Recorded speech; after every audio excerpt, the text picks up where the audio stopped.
Hello everyone, welcome to History and Culture. The Qing dynasty was the last feudal dynasty in Chinese history. Known for its glorious history.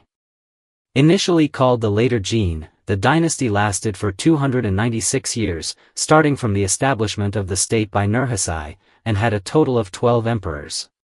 It continued for 276 years after the title was changed to Qing by the Xuanzhi emperor, and the Qing troops established a national government for 268 years. Among the emperors of the Qing dynasty, Kangxi and Qianlong were the two who reigned the longest and lived the longest. Emperor Kangxi reigned for 61 years and lived to be 69, making him the longest reigning emperor in Chinese history. Emperor Qianlong reigned for 60 years and lived to be 89, the longest-lived emperor. Both of these emperors were rulers during the prosperous times of the Qing dynasty and made significant contributions to the country's prosperity and development. Their longevity and achievements are admired by future generations. So, what contributed to their longevity? They shared a common trait: they did not resort to elixirs. Kangxi and Qianlong both understood that aging and death are natural processes that cannot be defied, rather, they should align with nature and focus on health maintenance, which is the true path to longevity. In Chinese history, countless emperors have faced setbacks in their pursuit of immortality, with the most famous being Qin Shi Huang. As the first emperor of China, his thirst for power and glory led him to obsess over the secret to eternal life. In his quest to extend his life, Qin Shi Huang made great efforts and fell prey to many false claims about immortality. As the first emperor to unify China, Qin Shi Huang's influence was significant. He was not content with his achievements and sought to transcend the mundane. The sorcerers around him, such as Lu Sheng, Han Zhong, Su Fu, and Ho Sheng, flocked to the Qin court, claiming they could help him find the secrets to immortality.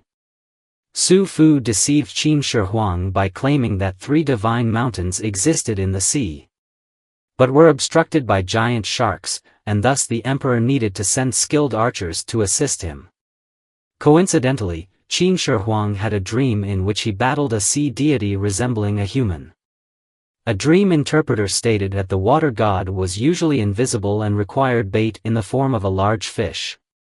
Consequently, Qin Shi Huang ordered those going to sea to take tools for catching large fish and to hunt one.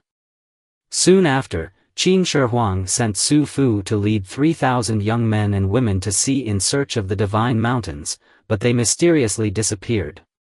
Perhaps they encountered a maritime disaster or drifted to an island. Folklore even suggests they reached Japan.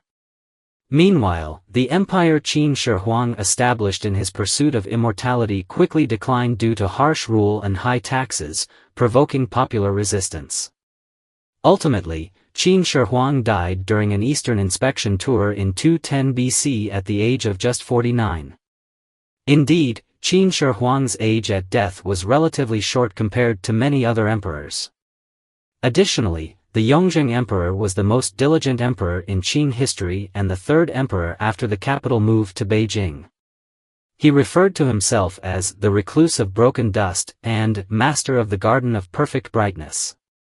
He reigned for 13 years, not only replenishing the vast treasury deficit left by Emperor Kangxi but also providing a rich financial legacy for Qianlong. Some historians point out that Yongzheng's actual reign was less than 13 years, but during that time, he worked nearly 16 hours a day, tirelessly managing state affairs. During his rule, Yongzheng implemented a series of reforms. To strengthen control over the southwestern ethnic minorities, he enacted the returning land to the flow policy.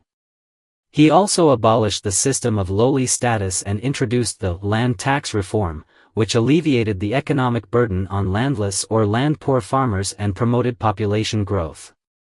The Yongzheng emperor also significantly reformed the finances, implementing the public expenditure system and establishing the liangyin system.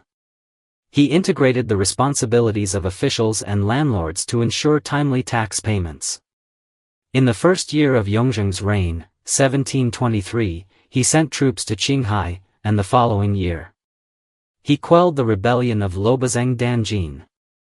Politically, Yongzheng reformed the bureaucracy by creating a confidential report system to monitor officials and establishing the Grand Council to centralize administrative affairs.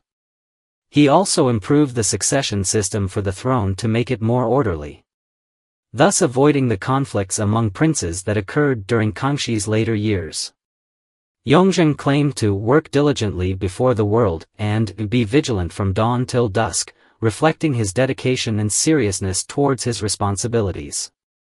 It is worth mentioning that Emperor Yongzheng aimed to have a clear understanding of the governance and public sentiment across various regions, reviewing every memorial submitted to him. Sometimes, he would even write replies of several hundred characters.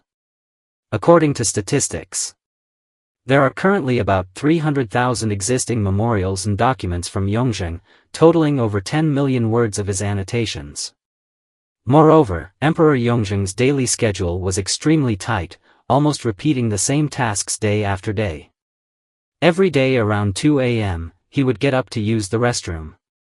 After that, he would wash up, get dressed, and then begin reading the memorials. By 3:30 a.m., he would start his court duties, calling upon the Grand Council ministers. By 4:30 a.m., he would meet with other ministers, and from 5 to 6 a.m. was the official time for court assembly.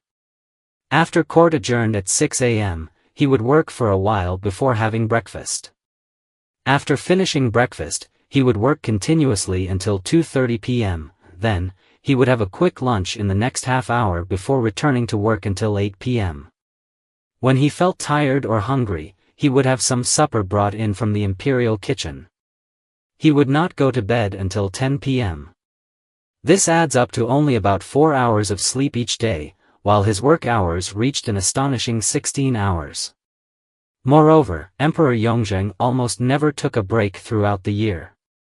He would only rest during occasions like the 10,000 Longevity Festival, New Year's Day, and the winter solstice. Consequently, his death is believed by many to be caused by overwork.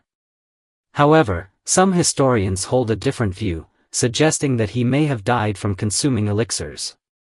Historical records state that when Emperor Yongzheng passed away, he exhibited symptoms of bleeding from the 7 orifices, leading people to suspect that he died due to taking elixirs. Let's briefly elaborate on this viewpoint. During his reign, Emperor Yongzheng worked with intense pressure, leading to both mental and physical exhaustion. At the age of 52, in 1730, he experienced the death of his most trusted brother, Qin Shi Huang, which marked his first encounter with the fear of death. He longed for immortality, yet there was no true elixir for eternal life. Thus, he hastily sought solutions and began experimenting with alchemy to prolong his lifespan. Under his orders, countless loads of charcoal and coal were transported to the old summer palace. He invested substantial manpower and resources in alchemy. From the winter of the 8th year of Yongzheng, 1730, until 5 years before his death, he frequently issued edicts to send various materials needed for alchemy to the palace. For example, he had 1,500 jin of mulberry wood, 10 taels of silver ore, a fire pot cover, 1,400 jin of white charcoal for smelting silver, 200 jin of red stove charcoal, 100 jin of black charcoal, 200 jin of quality coal, and 1,000 jin of cinder coal transported. These detailed records are found in the work records of the Qing Palace, illustrating Yongzheng's obsession with alchemy. Furthermore, his dependence on elixirs reached an almost fanatical level. He even composed a poem expressing his dedication to alchemy. Lead and sand, herbs abound. Pines and cypresses surround the cloud altar. Fire stirs yin and yang. Success combines both inner and outer elixirs. However, the elixirs he concocted did not extend his life. Instead, they became instruments of his demise. If these records are not sufficient to prove Yongzheng's engagement in alchemy, Emperor Qianlong provides further evidence. The secret archives of the Qing palace records that shortly after Yongzheng's death, Qianlong ordered the execution of all the alchemists involved. Thus, some historians believe that Yongzheng died from the cumulative toxicity of long-term elixir consumption, leading to his sudden death and bleeding from the 7 orifices. After ascending to the throne, Qianlong, fully aware of the dangers of elixirs, did not become obsessed with alchemy as his father had. Additionally, there are no records of Emperor Kangxi practicing alchemy, suggesting that both Kangxi and Qianlong lived long lives partly because they had never engaged with the so-called elixirs. In other aspects, another important reason for the longevity of Kangxi and Qianlong was their exercise habits. It is well known that the Manchu people were a horseback riding nation before entering the Central Plains, excelling in horseback riding, running, and archery.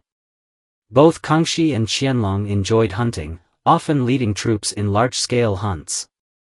This long-term physical activity helped them maintain robust health and enduring stamina. In contrast, Emperor Yongzheng spent most of his time handling memorials in the old summer palace, leaving little time for physical activity. Consequently, his physical condition could not compare to that of his younger years. Modern medicine has also proven that exercise and physical activity indeed contribute to longevity.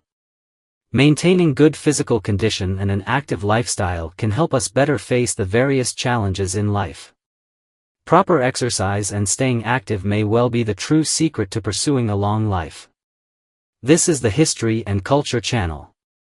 Liking and subscribing are the greatest help and support to us.